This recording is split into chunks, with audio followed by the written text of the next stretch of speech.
Good morning all of you.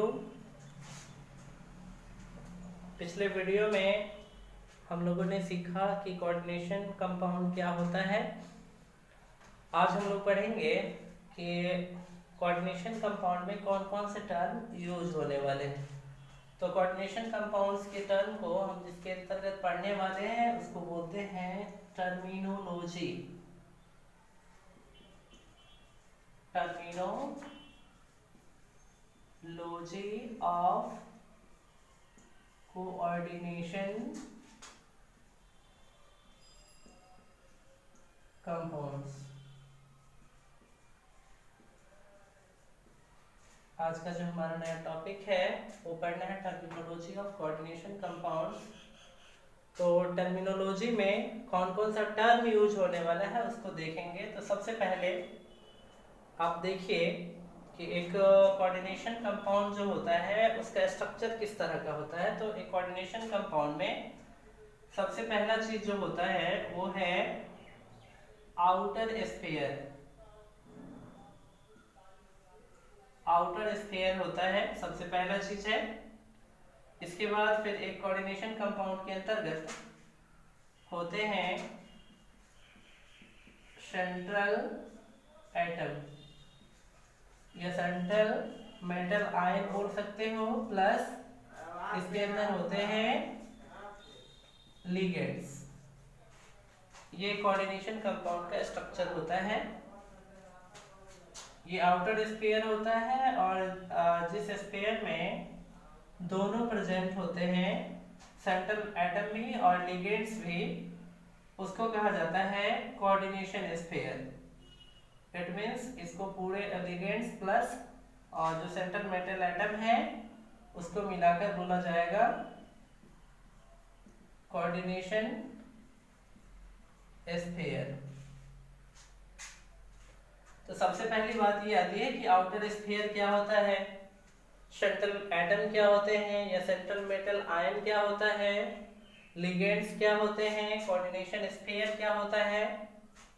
तो coordination sphere के बाहर मतलब स्क्वायर ब्रैकेट के बाहर जितनी भी चीजें होती है वो सारा आउटर स्फीयर होता है।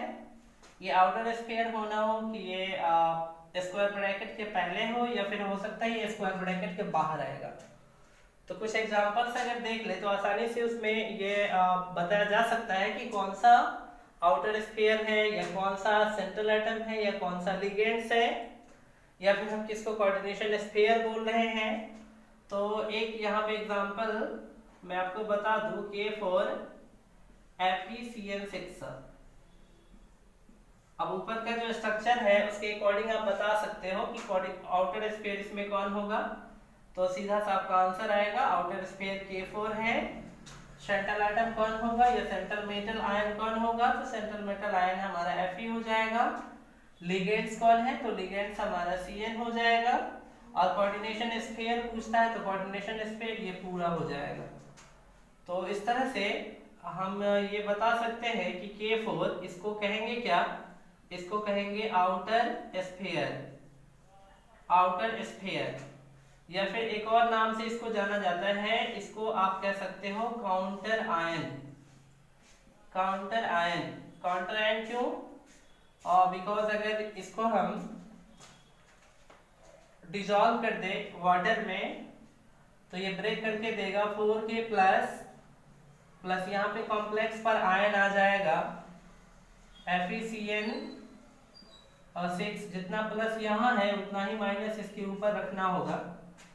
तो FeCN6 माइनस, तो यहाँ जो ये है K4 वो आउटर स्फीयर भी है साथ ही काउंटर आयन भी है। बिकॉज ये 4K प्लस दे रहा है तो 4K प्लस आयन भी है ये। अब आउटर स्फीयर के बाद दूसरी बात की जाए कि सेंट्रल एटम कौन होगा या सेंट्रल मेटल कौन होगा, तो सेंट्रल मेटल जो होगा वो Fe होगा। इस Fe को कहेंगे हम सेंट्रल मेटल या सेंट्रल एटम भी कह सकते हैं। फिर बाद में बात आती है कि अब लिगेंड्स क्या होंगे, तो इसको लिगेंड्स कहा जाएगा, लिगेंड्स कहा जाएगा। अब आपको अगर पहचानना हो आउटर स्फीयर, सेंट्रल मेटल और लिगेंड्स तो आसानी से आप पहचान सकते हो।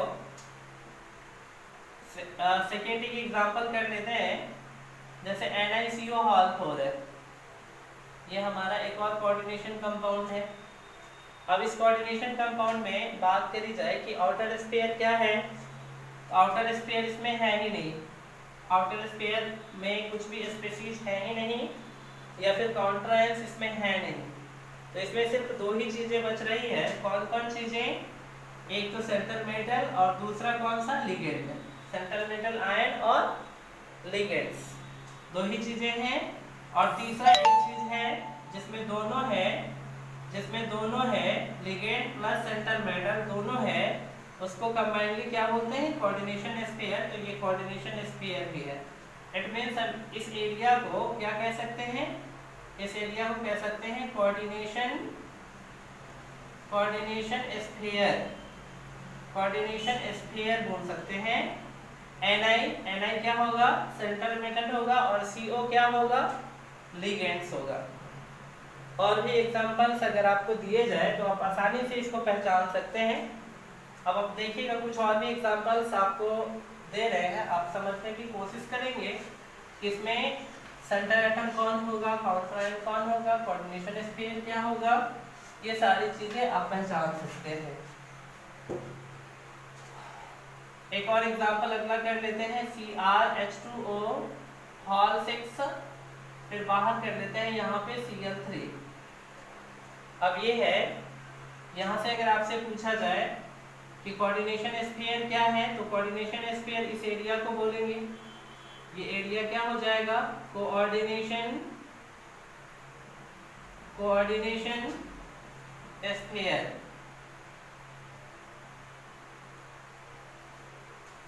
Coordination sphere. और आपका लिगेंड यहाँ पे Cr क्या होगा? ये हो जाएगा सेंट्रल मेटल आयन बोल सकते हैं। और लिगेंड कौन होगा? तो इसमें आप इसको कर सकते हो, लिगेंड्स हो जाएगा। और आउटर स्फीयर कौन होगा? तो इसको आप क्या बोलोगे? आउटर स्फीयर बोलोगे, आउटर स्फीयर। या फिर काउंटर आयन कह सकते हैं। काउंटर आयन दो तरह का होता है, एक केटायनिक काउंटर आयन और दूसरा anionic counter ion. Cationic counter ion जब भी होगा तो स्फीयर के पहले होगा, कोऑर्डिनेशन स्फीयर के पहले होगा, या ये कह लीजिए कि स्क्वायर ब्रैकेट के पहले होगा। और जो एनायनिक काउंटर आयन होता है नेगेटिव चार्ज वाला, वो हमेशा ब्रैकेट के बाहर होता है। तो जो हमारा टर्मिनोलॉजी है, वो टर्मिनोलॉजी कोऑर्डिनेशन कंपाउंड का उसमें सबसे पहला पॉइंट जो आ रहा है वो हमारा है सेंट्रल मेटल आयन। तो पहले इसको डिफाइन कर लिया जाए कि what is central metal ion. Central metal ion ये होते क्या है? ये सबसे पहला पॉइंट आ रहा है, इसको डिस्कस करना है। सेंट्रल मेटल आयंस क्या होते हैं? तो सेंट्रल मेटल आयंस को पहचानना बिल्कुल ही आसान है। जैसा कि पीछे आप पढ़े हैं डी ब्लॉक का एलिमेंट या ट्रांजिशन एलिमेंट। तो ट्रांजिशन एलिमेंट जितने भी होते हैं वो कॉम्प्लेक्स कंपाउंड को फॉर्म करते हैं। और ट्रांजिशन एलिमेंट ही कॉम्प्लेक्स कंपाउंड को फॉर्म इसलिए कर पाते हैं क्योंकि उसमें जो होता है डी ऑर्बिटल वैकेंट होता है, या फिर अपना ऑर्बिटल को वो वैकेंट कर पाता है लिगेंड्स को ऑर्बिटल्स देता है, और लिगेंड्स जो होता है वो अपना लॉन पेयर इलेक्ट्रॉन प्रोवाइड करता है सेंट्रल मेटल आयंस को। सेंट्रल मेटल आयंस, यहाँ पे आयंस इस वजह से आता है कि अगर सेंट्रल मेटल आगे की जो टॉपिक हमारा आने वाला है ऑक्सीडेशन नंबर, तो ऑक्सीडेशन नंबर आप फाइंड करेंगे तो कुछ ना कुछ चार्ज जो होगा वो सेंट्रल मेटल के ऊपर आता है। तो इस वजह से इसको सेंट्रल मेटल आयन भी बोलते हैं। तो सेंट्रल मेटल आयन बोलेंगे किसको? सेंट्रल मेटल आयन बोलेंगे metal ion which is present with ligand in A coordination sphere. Coordination sphere में या कोऑर्डिनेशन एरिया में लिगेंड्स के साथ में जो मेटल होता है, लिगेंड्स के साथ का जो मेटल होता है उसी को बोला जाता है सेंट्रल मेटल। इसको यहाँ डिफाइन कर सकते हो आप, metal ion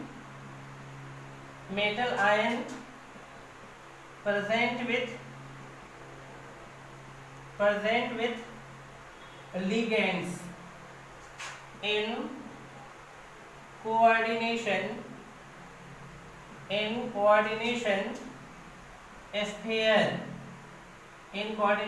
sphere is called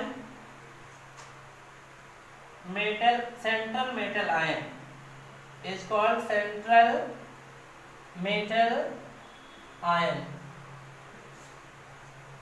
Metal ion present with ligands in coordination sphere is called central metal ion. इसमें एक दो पॉइंट और भी आप डिस्कस कर सकते हो। सेंट्रल मेटल आयन जो भी होता है वो सारे के सारे मेटल आयन बिहेव करते हैं लाइक अ लेविस एसिड की तरह बिहेव करते हैं, because it can accept lone pair of electrons. अगर आप थोड़ा सा इक्विलिब्रियम चैप्टर पढ़े होंगे तो वहाँ पे एक एसिड बेस कॉन्सेप्ट आया था जिसमें लेविस कॉन्सेप्ट भी पढ़ने थे। तो लेविस कॉन्सेप्ट में मैंने आपको बताया था कि lone pair electron acceptor is acid. वहाँ पे ये बार बार हमने डिस्कस किया था A for acceptor and A for acid. जो एक्सेप्टर होता है it means lone pair electron का जो एक्सेप्टर होता है वो एसिड होता है, और जो लॉन पेयर इलेक्ट्रॉन डोनर होता है वो सारे के सारे बेस होते हैं। तो एक कॉम्प्लेक्स कंपाउंड के अंदर जो सेंट्रल मेटल आयन होता है वो हमेशा लॉन पेयर ऑफ इलेक्ट्रॉन को एक्सेप्ट करता है। It means it is Lewis acid.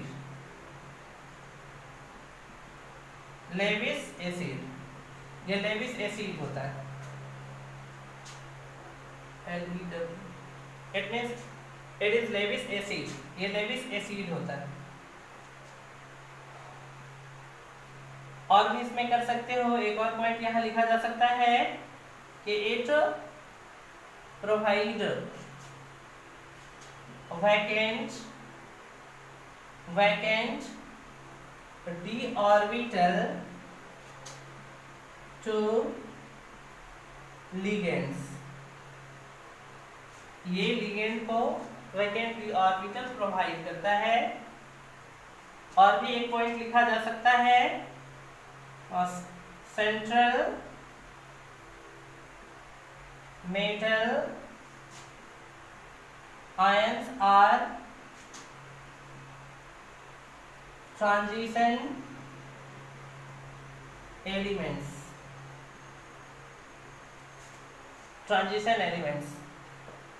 जो भी सेंट्रल मेटल आयन रहेगा वो ट्रांजिशन एलिमेंट भी होगा। जैसा कि एक एग्जांपल आप देख रहे हो CrH2O6। तो यहाँ पे Cr सेंट्रल मेटल आयन है। ये सेंट्रल मेटल जो है वो डी ब्लॉक का एलिमेंट है। इसको ट्रांजिशन एलिमेंट भी कह सकते हैं, है ना। या फिर आप यहाँ पे ये एग्जांपल लेते हो K4 FeCN6, तो भी आपको ये मिल जाएगा। K4 FeCN6 में जो Fe है, जो आयरन है या Fe है, वो Fe ट्रांजिशन एलिमेंट है, डी ब्लॉक का एलिमेंट है। तो जितने भी डी ब्लॉक के एलिमेंट होते हैं उसमें लॉन पेयर इलेक्ट्रॉन एक्सेप्ट करने का कैपेसिटी होता है, या फिर आप ये कह लीजिए कि डी ऑर्बिटल को वैकेंट करके लिगेंड्स को देने की कैपेसिटी होती है। और इट मीन्स जो ट्रांजिशन मेटल्स होता है वो सेंट्रल मेटल आयंस होते हैं। इसका मतलब ये हुआ कि इजिली हम किसी भी कोऑर्डिनेशन कंपाउंड में सेंट्रल मेटल आयंस को आइडेंटिफाई कर सकते हैं। वो कैसे कि वो जो होंगे वो डी ब्लॉक के एलिमेंट होंगे या फिर मैक्सिमम ट्रांजिशन एलिमेंट होंगे। मैक्सिमम जो कंपाउंड्स आपको मिलेगा कोऑर्डिनेशन कंपाउंड, वो कोऑर्डिनेशन कंपाउंड में जो भी सेंट्रल मेटल होगा वो ट्रांजिशन एलिमेंट भी होगा। अब सेकेंड बात आती है कि लिगेंड्स क्या होता है। सेकेंड टर्म की बात कर लेते हैं, what is ligand.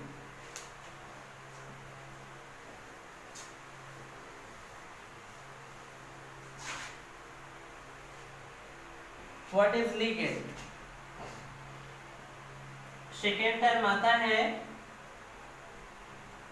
Ligands. Ligands क्या है? तो लिगेंड्स को आप कर सकते हो the species which have at least one donor atom or have capacity to donate lone pair of electrons, lone pair of electrons is called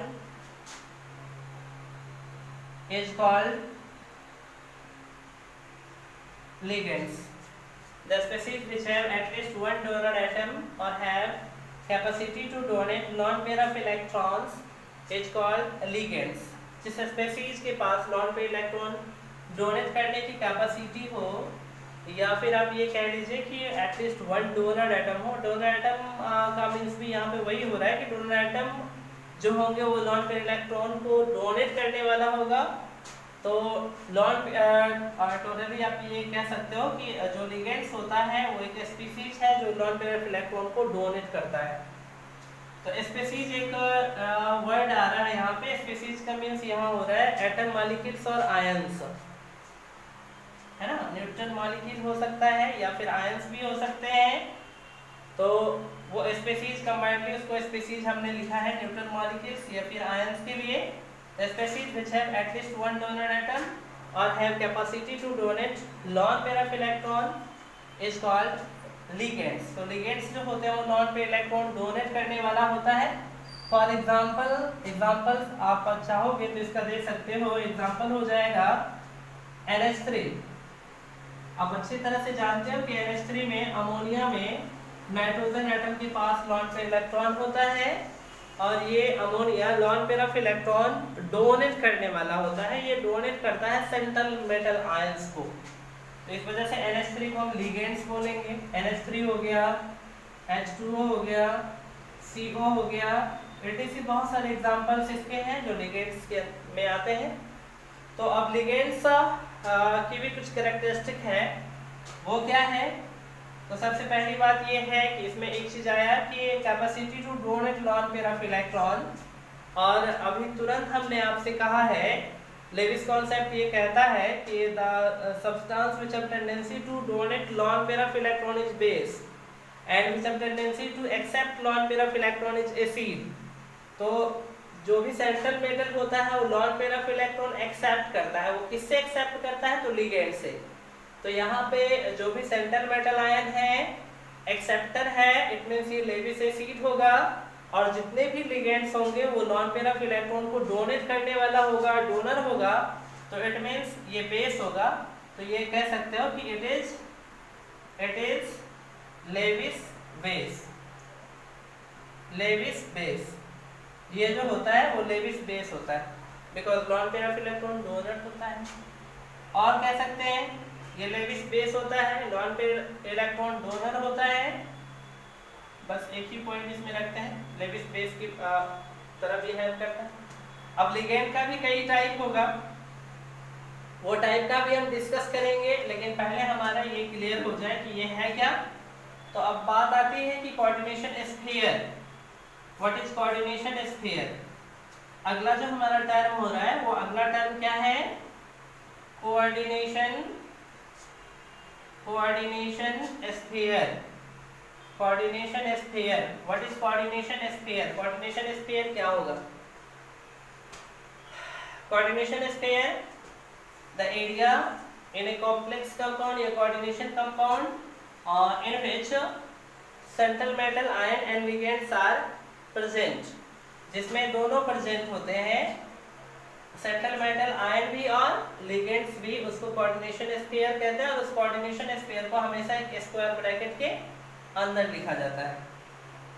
तो यहाँ पे छोटा सा डेफिनेशन इसका कर दूं मैं। Area where central metal ions and ligands are present। Coordination sphere का मतलब हुआ एरिया पे central metal ions and ligands are present. जहाँ पे सेंट्रल मेटल आयन और लिगेंड्स प्रेजेंट होते हैं उस एरिया को क्या बोलेंगे? कोऑर्डिनेशन स्फीयर बोलेंगे। अब एक और टर्म इसमें आता है, टर्मिनोलॉजी में एक और टर्म का हम डिस्कस कर लेंगे।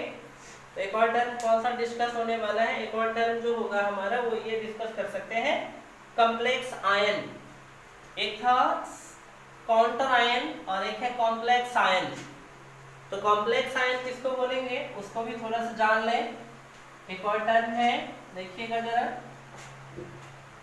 अब ये टर्म आ रहा है कॉम्प्लेक्स आयन। कॉम्प्लेक्स आयन क्या होंगे?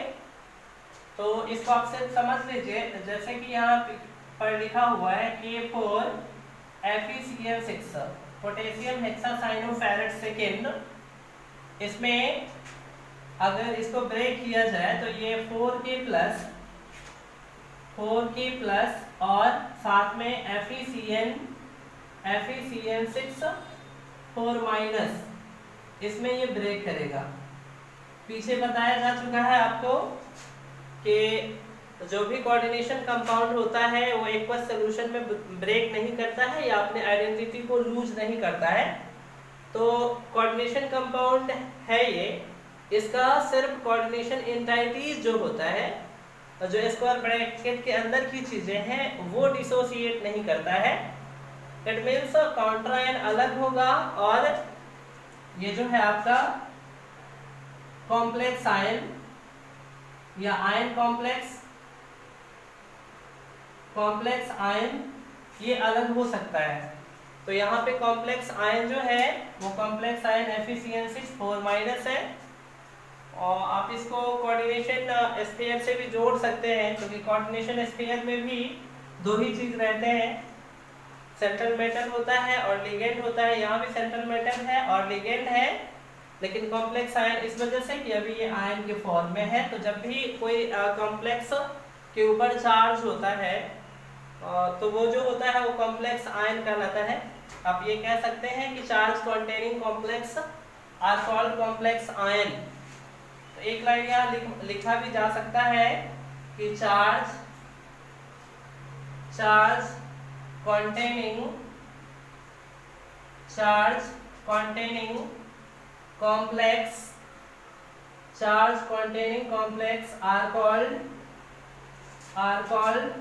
complex are called complex ions, charge containing complex are called complex ions।